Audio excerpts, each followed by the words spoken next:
Basically, it was, orientating yourself to faster flying and flying at 40,000 feet. In Dakota, we were flying 6 to 7,000 feet. So the perspective totally changes. And Canberra flying is totally different. You will get used to bombing. There was a course we had to do on practice bombs, 25 pounders. Then we went up to 1,000 pounders. And so the training course was there.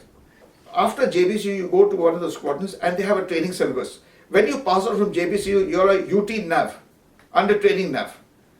So when you go there, specific to the role and the aircraft, you start your flying syllabus. It takes about a year. Depending on availability of aircraft, it could take lesser time. And there's no any particular pilot that we pair up to.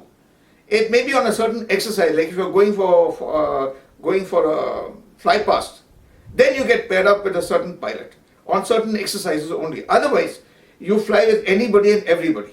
I went to 5 squadron. From 5, I went to 106, which is a total change of role. That was reconnaissance and survey. And then from there, I did my staff college. After staff college, I got posted to 6 squadron, where we had 2 versions of the Canberra, target towing and the man-time strike. So we had to convert it to both. And last was target towing unit, just before I left the flight. I think you just said it, it is unspoken. I don't think we ever discussed this with our crew. But some of the pilots did not remove their pins. So they said that if we go together. I've heard this from no one less than Air Chief Marshal, the Marshal of the Air Force. Whenever he flew the Canberra, he did it. I've heard Pete Wilson, sir, say the same thing. And I've heard a lot of senior accomplished Canberra pilots mention that because of the Navigator, they would never remove the pin.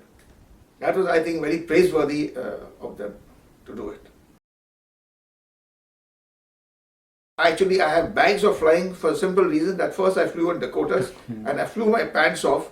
I have about 4,500 hours of flying, most of it on Dakotas, but I did even equally, I did at least about 1,500 to 2,000 hours on Canberras, which is a lot because I know I have compared myself, and that was, again, in my citation, they had mentioned that I had the maximum hours on as a navigator, but that was not correct.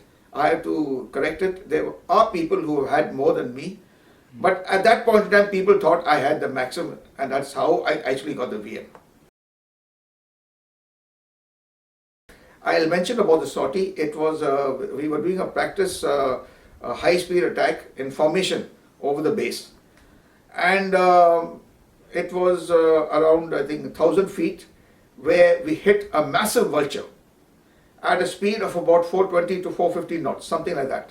At that speed, the vulture just shattered the nose perspex.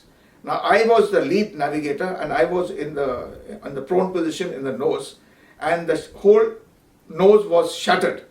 So obviously, and I was not wearing my bone dome, and just to protect myself, I covered my eyes. And lucky for me, my fingers were crushed, and I saved my eyes.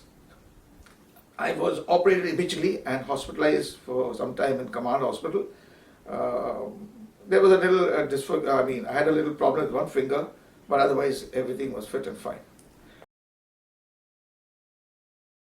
And incidentally, I never got the Vice General Medal for that sortie. That was in '87, which happened. I got my VM gallantry in '91. My CO then, I'd like to mention him because I got on very well with him, and he really liked me, was AVM C.K. Krishnatri.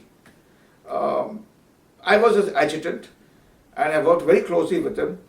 And he used to ask me about my past, like the way you're interviewing me.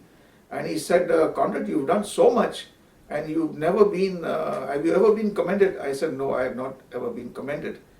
And then he asked me to write down all that I had done in the bombing squadrons, and he put it up. And lucky for me, the AOC then was Air Commodore Krishnaswamy, who later became the chief. And I had flown several sorties with the AOC, and he knew my performance and he knew what my contribution to the wing was, because I was honestly multifaceted. I used to do a lot of emceeing and organizing shows, this, that, and the other, always moving around. And he, I must say, was the one who was responsible in ensuring that the award went through right up to air headquarters. As I said, citation does mention the details of the 30th October sortie. I guess that was one of the things. But nothing, I mean, the bird hit didn't get me my